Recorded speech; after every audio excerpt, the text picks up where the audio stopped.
ओम गंगणपते नमः। जय मातारा। आज श्रीमद् देवी भागवत पुराण के प्रथम स्कंद के 6ठम अध्याय 6ठे अध्याय की कथा को करते हैं। ओम नमो देव्यै महादेव्यै शिवाय सततं नमः। नमः प्रकृति भद्राय नेता प्रणता स्मतामः।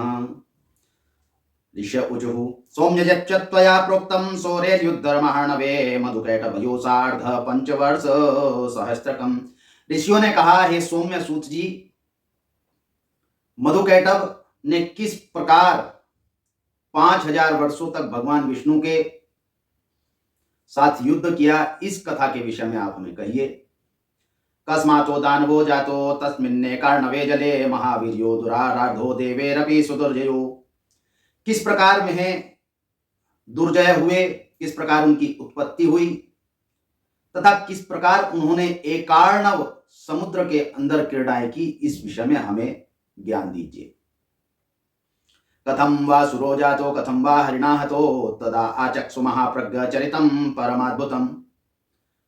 किस प्रकार उन्हें भगवान विष्णु ने हरण किया, क्या क्या कारण हुए। हे महान ऋषि, आप इस अद्भुत कथा का वर्णन हमसे करिए। श्रोतुकामा वयं सर्वे त्वाम वक्ता च बहुश्रुता देवाच्चात्रेवः संजात संयोगश्च तथा वयो मूर्खेण सह संयोगो विषादपि दुर्जया विज्ञेन सह संयोग सुधारस समस्मृत। हे सूत जी, मूर्खों के संयोग से विष प्राप्त होता है तथा विद्वानों के संयोग से अमृत प्राप्त होता है। जीवन्ति हि पश्व सर्वे खादन्ति मे हन्ति च जानन्ति विश्याकारं व्यवाय सुखमद्भुतं न तेषां सदज्ञानं विवेको न च मोक्षदा पशुभिस्ते समागेया येषां न सुरनादर। हे सूत जी, पशु भी खाते हैं, क्रीड़ा करते हैं, आनंद मनाते हैं, परंतु वह विद्वजनों का संयोग नहीं करते, उन्हें मोक्ष की कामना नहीं होती। मृगाद्या पस्वा केचित् जानन्ति श्रवणं सुखम् अश्रोता फणिश्चेवः मुमुर्नाद परापानत। हे सूत जी, मृग आदि पशु श्रवण इंद्री के सुख को जानते हैं, परंतु नाग श्रवण के सुख को न जानता हुआ भी बीन की आवाज पर नाचता है। पंचानाम इंद्रियाणाम वै शुभे श्रवण दर्शने श्रवणाद् वस्तु विज्ञानम दर्शनात् चित्तरंजनम। हे सूत जी, पांचों ज्ञानेंद्रियों में श्रवण इंद्री तथा नेत्र मुख्य हैं, क्योंकि श्रवण इंद्री के द्वारा ज्ञान तथा नेत्रों के द्वारा चित्तरंजन मनोरंजन होता है। श्रवणम त्रिविधम प्रोक्तम सात्विकम राजसम तथा तामसम च महाभागा सुव्यक्तम निश्चयान्वित। हे सूत जी, श्रवण क्रिया 3 प्रकार की शास्त्रों में कही रही गई है, राजस, सात्विक तथा तामस।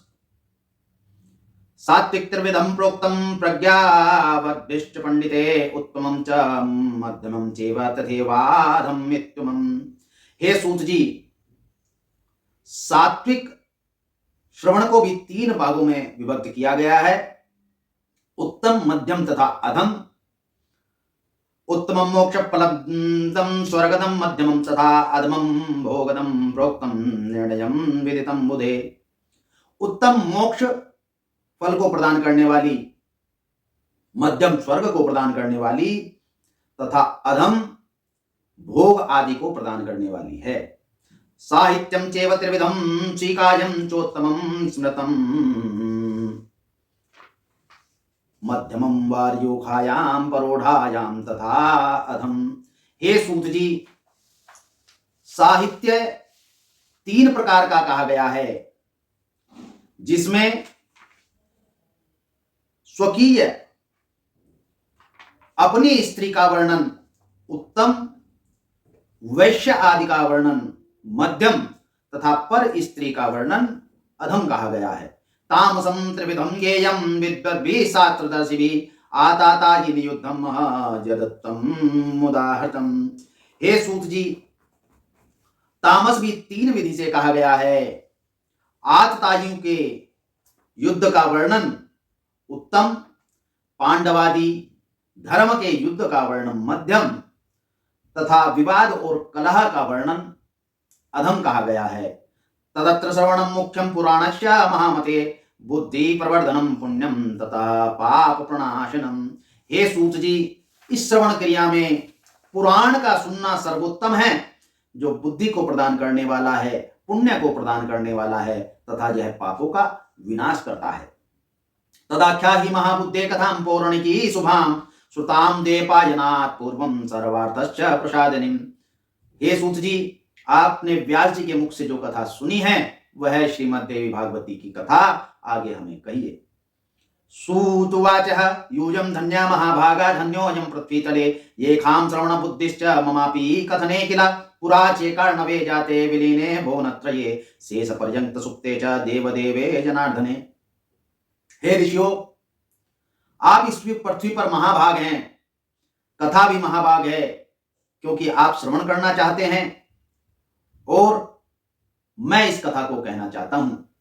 पूर्वा काल में जब प्रलय का समय हुआ तो देवादिदेव, देवों के देव भगवान विष्णु एकार्णव समुद्र में जाके सुप्त अवस्था में चले गए। विष्णु कर्ण मूलोद्भूतो दानवो मधुकैटभो महाबलो चतो दैत्यो विवर्धो सागरे जले क्रीडामानो स्थितो तत्र वित्राता आवितस्तता तावेकदा महाकायो क्रीडासक्तो महार्णवे चिन्तामवा आपतुश्चित्ते भ्रातराभि संस्थितो न कारणं भवेत् कार्यं सर्वत्रेखां परम्परा आधेयं तु विनाधारं न तिष्ठन्ति कथञ्चन आधारधेयभावस्तु भाति नो चित्तगोचरे वा तिष्ठति जलं चेदं सुखरूपं सुविस्तरं केन सृष्टं कथं जातं मग्नावाञ्जले स्थितो अवम्बा कथमुत्पन्नो केन वोत्पादिता विभो पित्रोकेति विज्ञानं नास्ति कामं तथा वयो। उस समय भगवान विष्णु के कर्ण के मैलों के द्वारा दो दैत्यों का निर्माण हुआ, उत्पत्ति हुई। वह दोनों मधुकैटभ नाम के दैत्य उत्पन्न हुए। वे दोनों अथाह समुद्र संसार में विचरण करने लगे, क्रीड़ा करने लगे। क्रीड़ा में आसक्त होते होते एक बार उनके मन में विचार आया, किस कारण से हम उत्पन्न हुए हैं, क्योंकि बिना आधार के इस सृष्टि में कुछ नहीं होता। यही परंपरा है और इसी परंपरा के अनुसार यह सृष्टि चलती है। इस विचार को करते करते वह यह सोचने लगे, कौन हमारा पिता है, कौन हमारी माता है, क्यों हम उत्पन्न हुए हैं, किस कारण से हमें क्रीड़ा आदि प्रक्रिया हम करते हैं। सूतुवाच एवं कामयमानो तो जगमत्तूर्ण निश्चयम् उवाच कैटभस्तत्र मधुपाचर्वे स्थितं जले कैटभुवाच मधो वामत्र सलिले स्थातुं शक्तिर्महाबला वर्तते भ्रातरचला कारणं सा हि मे मता तया तत्मिदं तोयं तदाधारं च तिष्ठति सा एव परमा देवी कारणं च तथा वयो एवं विबुध्यमानो तो चिन्ताविष्टोद्यतासुरो तदा आकाशे सुतं ताभ्यां वाग्बीजं सुमनोहरम्। इस प्रकार उन दोनों दैत्यों के विचार करते हुए एक समय बैठे हुए कैटभ ने मधु से कहा, हे मधु, इस जगत में यह निर्णायक है कि कोई भी कार्य बिना आधार के नहीं होता है और किसी शक्ति के द्वारा तो हमारा संचालन तथा हमारी संरचना की जा रही है। इस प्रकार बार बार निरंतर मनन करने से उनके मन में यह विचार स्पष्ट हो गया कि एक पराशक्ति के द्वारा यह कार्य किया जा रहा है, जिससे यह सारा समुद्र अवस्थित है तथा हम इसमें क्रीड़ा आसक्त हैं। तदाकाशे सुतं ताभ्यां वागबीजं सुमनोहरं गलितं च ततस्ताभ्यां तस्याध्यासो दृढः कृता तदा सोदामनि दृष्ट्वा ताभ्यां के चेत्तिता शुभा ताभ्यां विचारितं तत्र मन्त्रोऽयं नात्र संशय तथा ध्यानमिदं दृष्टं गगने सगुणं किल। उसी समय एक आकाशवाणी हुई तथा उस आकाशवाणी से वाग बीज ऐंग की उत्पत्ति हुई।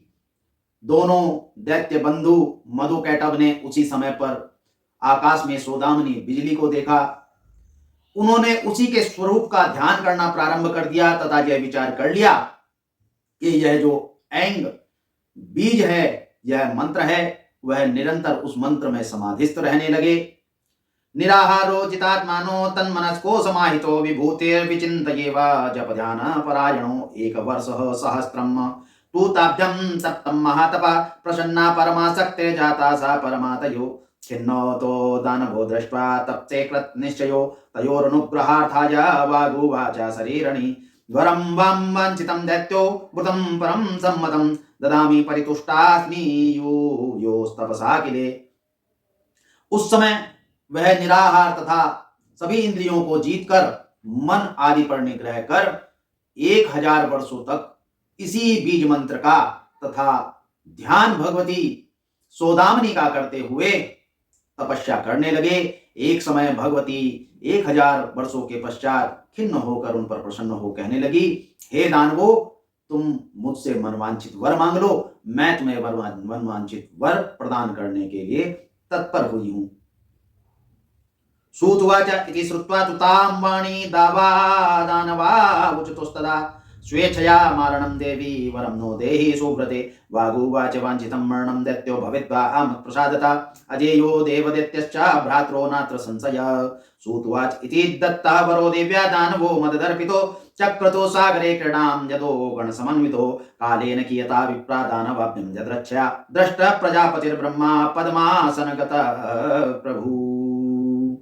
ऐसा सुनकर उन दोनों दैत्यों ने भगवती से कहा, हे जगदम्बे, यदि आप हम पर प्रसन्न हैं तो हमें इच्छित मृत्यु जब हम मरना चाहें उसी समय हमारी मृत्यु हो, इस प्रकार का वरदान दीजिए, अन्य समय हमारी मृत्यु ना हो, ऐसा वर हमें प्रदान करें। तब भगवती ने कहा कि ऐसा ही होगा, तुम्हें मनवांछित मृत्यु ही प्राप्त होगी। इस वर को प्राप्त कर मधुर और कैटभ दोनों दैत्य क्रीड़ा आसक्त हुए तथा वह एकार्णव समुद्र में इधर उधर विचरण करने लगे।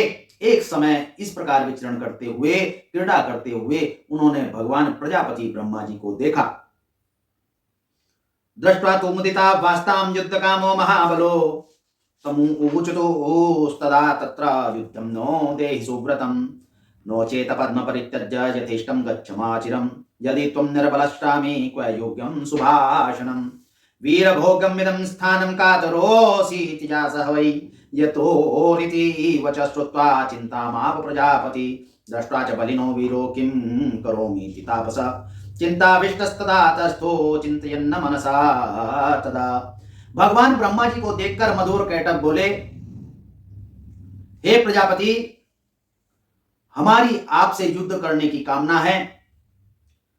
यदि आप युद्ध का परित्याग करते हैं तथा आप बलहीन हैं तो आप अपने इस शुद्ध पवित्र परम पद्मासन का त्याग कर कर यहां से चले जाइए अथवा हमसे युद्ध कीजिए। इस प्रकार प्रजापति ब्रह्मा चिंता में आसक्त हुए, विचार करने लगे। उन्होंने सोचा कि इस मधुकैटभ नाम के वीर दैत्यों के सामने मैं तपस्वी किस प्रकार का आचरण करूंगा, इनसे किस प्रकार मैं जय प्राप्त करूंगा, इनसे मैं किस प्रकार युद्ध करूंगा। इस चिंता में भगवान ब्रह्मा चिंतित हुए, आचरण करते रहे। इति श्रीदेवी भागवते महापुराणे प्रश्नोत्तम स्कंदे षष्ठमो अध्यायः। ओम नमः चंडिकायै।